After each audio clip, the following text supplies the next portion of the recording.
Hello అండి, అందరు ఎలా ఉన్నారు? ఈరోజు నేనైతే మంచి ప్రోటీన్ రైస్తో మీ ముందుకు వచ్చానండి. ఇప్పుడు నేను చూపించే వీడియోలో ప్రోటీనే కాదండి, fibre food and weight loss food అనుకోండి.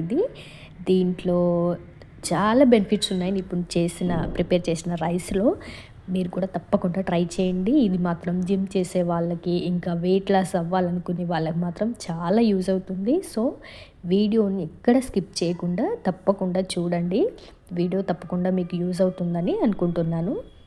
నేను ఇక్కడ మిల్లెట్స్ ఇంకా పెసర్లు రెండు కూడా హాఫ్ అన్ అవర్ ముందే నానబెట్టేసుకున్నాను.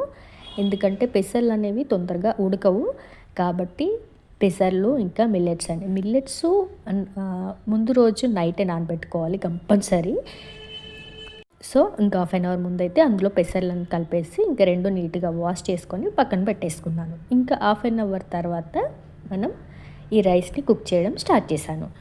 ఇక్కడ పెసరపప్పు కూడా తీసుకోవచ్చు పెసర్లకు బదులుగా. కాకపోతే ఎల్లో దాల్ కన్నా గ్రీన్ దాల్లో ప్రోటీన్ ఎక్కువగా ఉంటుంది, కాబట్టి ఇక్కడ నేను ఎల్లో దాల్ పెసర్లతో ఈ రైస్ చేస్తున్నాను. ఇది హెల్దీ కదా అని టేస్ట్ ఉండదు అనుకోవద్దు. హెల్త్కి హెల్దీ అండ్ టేస్టీ కూడా.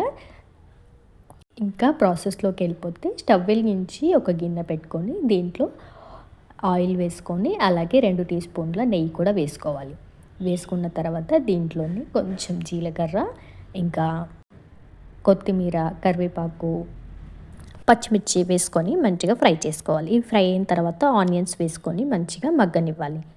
ఆనియన్స్ కూడా మంచిగా ఫ్రై అయిన తర్వాత టమాటా వేసుకొని ఉప్పు కూడా వేసుకొని మంచిగా ఉడికించుకోవాలి. ఇలా టమాటా ఉడికిన తర్వాత దీంట్లో అల్లం పేస్ట్ వేసుకొని పచ్చివాసన పోయేంత వరకు కలుపుకొని చిటికెడు పసుపు వేసుకోవాలి. ఇలా పసుపు వేసుకొని ఒక 2 మినిట్స్ అలా ఉడికించిన తర్వాత ఇప్పుడు మనం ఒక బౌల్లో మిల్ మేకర్ తీసుకొని అవి వేడి నీళ్ళల్లో వేసి వాటర్ మొత్తం పిండేసి ఒక బౌల్లో తీసేసుకోవాలి. ఇలా తీసేసిన ఈ మీల్ మేకర్లని మనం ఫ్రై చేసుకున్న ఆనియన్, టమాటా దీంట్లో వేసుకొని ఒక 2 మినిట్స్ లో ఫ్లేమ్లో పెట్టుకొని మూత పెట్టేసుకొని ఇంకా ఫ్రై చేసుకోవాలి.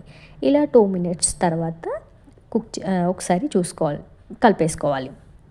ఇలా మీల్ మేకర్లో ఆయిల్లో కొంచెం మగ్గిన తర్వాత మనం నెమ్మదిగా కలపాలి. ఎందుకంటే మీల్ మేకర్ ఆల్రెడీ వేడి నీళ్ళలో వేయగానే ఆల్రెడీ మెత్తగా అయిపోతాయి, కాబట్టి మెల్లగా ఒకసారి కలిపేసుకున్న తర్వాత దీంట్లో మనం ముందుగా నానబెట్టి పెట్టుకున్న మిల్లెట్స్ ఇంకా పెసర్లను కూడా వేసుకోవాలి. ఇలా వేసుకొని ఒక 5 మినిట్స్ వరకు లో ఫ్లేమ్లో ఉంచి ఆయిల్లో మంచిగా ఉడకనివ్వాలి. ఇంకా ఒకసారి ఇవన్నీ వేసుకొని కలిపేసుకొని ఒక 5 మినిట్స్ లో ఫ్లేమ్లో ఉంచుకొని మూత పెట్టేయాలి.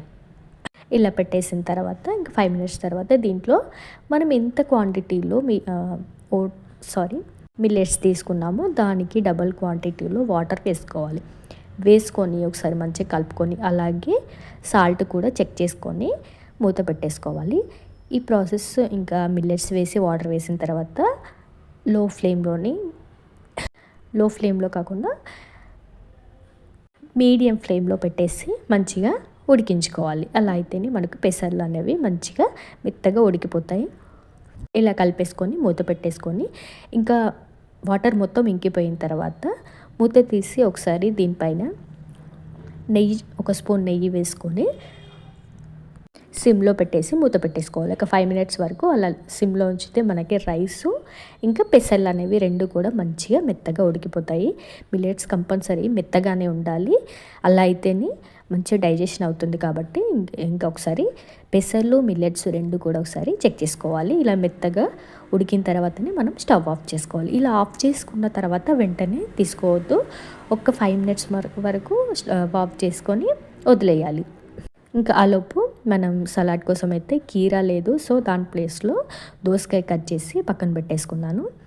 అంతే అండి, ఇంకా పప్పుతో సర్వ్ చేసేసాను.